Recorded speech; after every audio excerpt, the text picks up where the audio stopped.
পৰ্বতজোৰৰ কোষাকাটিত বেগমাৰ লাইখুটা স্থাপন ধাৰ্মিক আৰু সাংস্কৃতিক পৰম্পৰা অনুসৰি আজি পুৱাই পৰ্বতজোৰৰ কোষাকাটিত বেগমা উৎসৱৰ লগত জড়িত লাইখুটা স্থাপন কাৰ্য সম্পন্ন কৰা হয়। পূজা অৰ্চনাৰ অন্তত KSDC সদস্যসকলৰ লগতে স্থানীয় ৰাইজে মিলি এই লাইখুটা স্থাপন কৰে। লাইখুটা স্থাপন কৰাৰ পিছত কোচ ৰাজবংশী জনগোষ্ঠীৰ ঐতিহ্যবাহী কুশানৃত্য প্ৰদৰ্শন কৰা হয়, যিয়ে উৎসৱস্থলীত এক সাংস্কৃতিক পৰিৱেশৰ সৃষ্টি কৰে।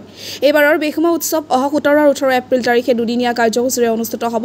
উৎসৱ উপলক্ষে বিভিন্ন ধৰ্মীয় সাংস্কৃতিক তথা লোকাচাৰিক অনুষ্ঠানৰ আয়োজন কৰা হৈছে। স্থানীয় ৰাইজৰ লগতে অঞ্চলটোৰ বহুতে উৎসৱখনত অংশগ্ৰহণ কৰাৰ বাবে আগ্ৰহ প্ৰকাশ কৰিছে। বেগমা উৎসৱ কেৱল কোচ ৰাজবংশী সমাজৰ পৰম্পৰাহে নহয়, ই এতিয়া সমগ্ৰ ৰাজ্যৰ ঐক্য আৰু সম্প্ৰীতিৰ বাৰ্তা দিয়ে। গোলকগঞ্জৰ পৰা তপনৰা report, north east frontier news.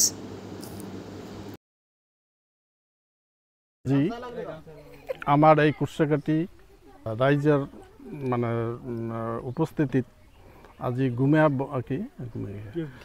KSDCৰ অন্তৰ্গত ব্লক কমিটিৰ মানে আধাৰত আমি এই বৈশাখ মাসৰ যেটো আমাৰ বৈশাখী উদযাপন 17-18 তাৰিখত নেওয়া হৈছে, সেইখান যাতে আমাৰ ঈশ্বৰৰ কাছত যাতে সহায়ৰ একটা প্রার্থনা থাকে, যাতে আমরা ভালভাবে কার্যসূচীখান মানে পার করি পারি, তার জন্য মোর এটা অনুরোধ থাকিল।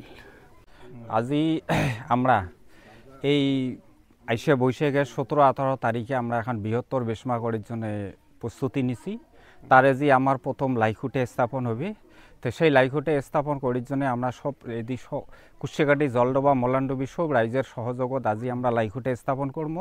গতিকে আজি আমরা এই চ্যানেলের যোগে সব রাইজক সমূহ বিটিসিবাসী কমতাবাসী সকালে যাতে নতুন বছরের শুভেচ্ছা কামনা করিয়া সবাইকে নিমন্ত্রণ জানাইলুম।